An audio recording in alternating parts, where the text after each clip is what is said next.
I'm Jennifer Servo. Jennifer Servo report. KRBC 9. Reporter was found dead at her apartment today.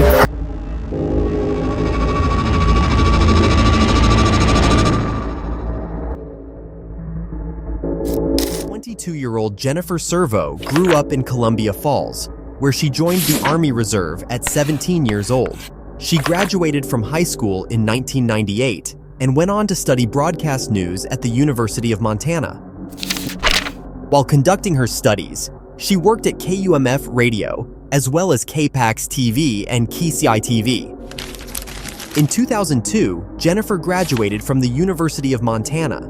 Following her graduation, she landed her dream job as a television reporter with KRBC TV in Abilene, Texas. She had also been an Army reservist. Jennifer had always had massive ambitions to hit it big in broadcasting and become a news anchor on national television. She had told her friends she intended to go all the way.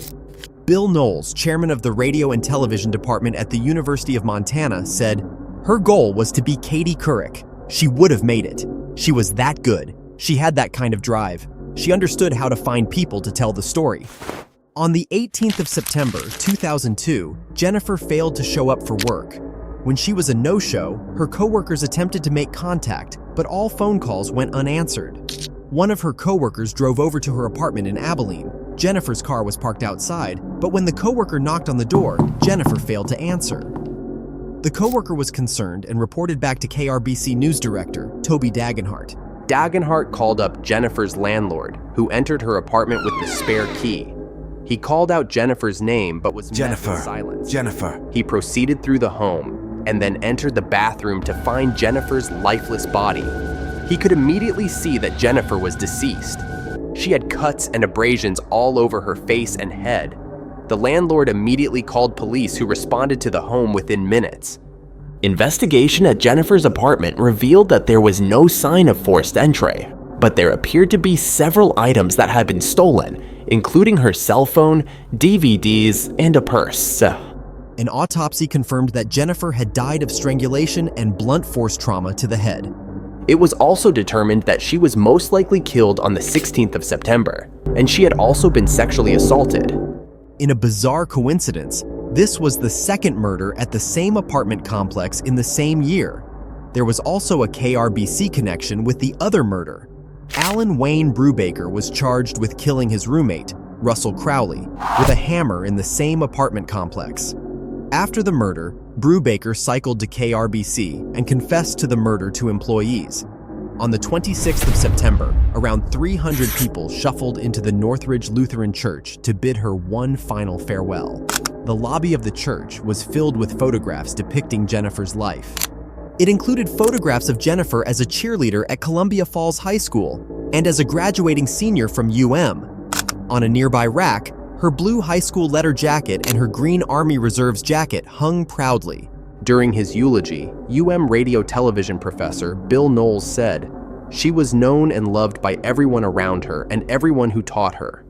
Throughout the service, Jennifer was remembered for her endless energy, as well as her desire to succeed as a television reporter. Her sister, Krista Slayton, also provided a eulogy. She said that the last words they said during a phone call was, "I love you." She said to the mourners, "Thank you for being my sister, Jen. I know you are with God now, and I know I will see you again. Yo." The service was led by Reverend Dan Heskett, who read aloud a tribute from Jennifer's father, Norman Olson. "I will never understand why my daughter was taken away from me," he continued. "Jennifer was murdered. That weighs heavy on us. A person filled with sickness or evil took her life." Following the service, Jennifer was cremated and her ashes were scattered over Flathead Lake. Days after the funeral, investigators got their first lead. They had received a phone call from the stepfather of Edward Semper, a man in Beauregard Parish. He told police that Semper had been in contact with Jennifer over the internet and had made plans to travel the 450-mile trip to Abilene to meet her in person. Semper was tracked down and arrested on warrants from Illinois for a probation violation. He was interviewed in regards to Jennifer's murder, and he denied any involvement and denied that he was ever in Abilene. His alibi checked out and he was ruled out of inquiries. When Jennifer moved to Abilene, she had moved with a boyfriend, Ralph Sepulveda. Rumors began to circulate that this male friend was involved in Jennifer's murder. Her mother, Sherry Abel, said, "In my heart, I think there is a suspect, but I hope it's not him. He was so nice and said he would take care of Jen and be friends with her and help her if she needed it, and now she's gone." Sepulveda was a former Army Ranger, and he dropped everything to follow Jennifer to Abilene, even after she asked him not to. Shortly after they arrived in Abilene, Jennifer called it quits on the relationship after she learned that Sepulveda had a secret fiancé and child he had abandoned to be with her. Investigators were made aware of the breakup from Jennifer's colleagues. In January of 2002, investigators were hopeful that the case could be solved when Sherry received 3 overdue book notices from the Mansfield Library. These books were checked out of the library in October of 2002, 1 month after Jennifer was killed. Since Jennifer's purse had been stolen, it was speculated that the books were checked out with her card, which had presumably been stolen by her killer. Sherry recalled, "I was so hopeful we had some evidence." Unfortunately, however, the library had no video surveillance and no employees could remember checking the books out. Investigators had no way of telling whether Jennifer's card was actually used or whether it was simply an error on the library's part, and the trail went cold. The months continued to trickle past with no new developments in the case, and in September of 2003, it was the 1-year anniversary to Jennifer's murder.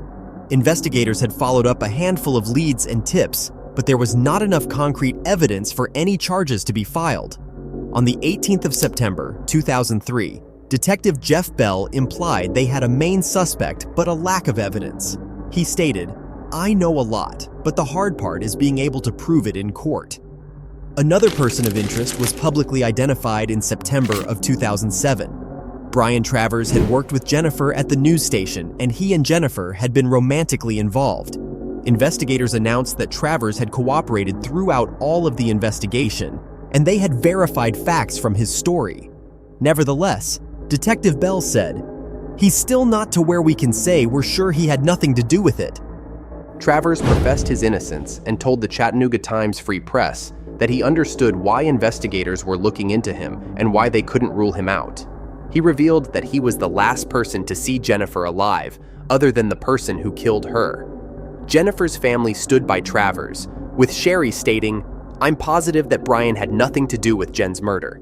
He loved her, and he was a good friend to her, as she was to him. I know she wouldn't want him to be scrutinized like this." Jennifer's sister echoed this sentiment, revealing that Travers had offered to take a polygraph examination, but investigators refused. Today, Sepulveda and Travers are the 2 main persons of interest in the murder, neither of which have been ruled out. Their DNA was found at Jennifer's apartment, and both staunchly denied any involvement. There was also a third unidentified person of interest. The day that Jennifer was murdered, she had been shopping with Travers when she told him she feared she was being followed. Unfortunately, the investigation was hampered by a lack of DNA evidence. At the 1-year anniversary, a lab in Fort Worth took a more in-depth look at the crime scene, in the hopes that they could uncover a tiny trace of evidence that could lead toward a suspect, or even rule a suspect out. Hair evidence had been collected from the crime scene, but this too was hampered by the fact that Jennifer had a cat, which had shed all over her apartment.